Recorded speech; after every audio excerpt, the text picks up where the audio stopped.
Hey guys, welcome to another video. Today I'll be talking about rusting. So firstly, rusting only occurs in iron. So what is rusting? Rusting is when iron comes in contact with oxygen, moisture. And if one of these is missing, it won't rust. These both have to be present. Then only iron will rust. Look at ways to prevent rusting using three methods. Those three methods are barrier, sacrificial protection, galvanizing.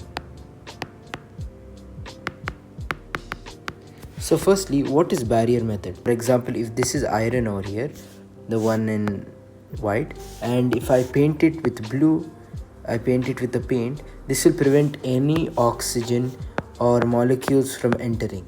This prevents the iron from rusting. If the paint is scratched and moisture can get through, they will start rusting. The iron will still start rusting. Problem with iron is that it's a porous, meaning, for example, if the rust is over here, it will spread throughout the metal. Not all the metal has to be exposed for porosity to occur. Examples of barrier method, it like using oil or grease, and is also electroplating. Next, let's move on to sacrificial protection. What the idea is that we will coat the iron, for example, with a reactive metal, a container. This one I'm going to ship it overseas, okay, and I don't want it to start rusting, so I can reuse it again.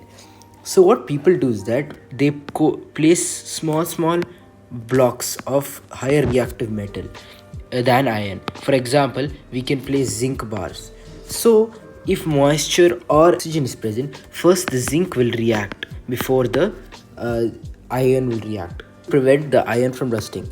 Please note, this is only for a short term. This means that I have to replace this blocks regularly. Let's talk about galvanizing. For a piece of iron, and there's a pool of example we can take as molten zinc. Is known as electroplating. In this process, we can make it negative, give the molten zinc a positive charge. So when we dip it in the molten zinc, it will form an even layer on the iron. So now let's dive into what galvanizing actually is. Like sacrificial protection, it requires a more reactive metal, that is, it's coated all around. This means it acts like a barrier, but in the barrier method, when something was scratched, the whole thing will oxidize. But this also includes sacrificial protection. Why? Because it's a more reactive metal, so it will oxidize first. So that's the reason galvanizing full and cost effective method for protecting iron.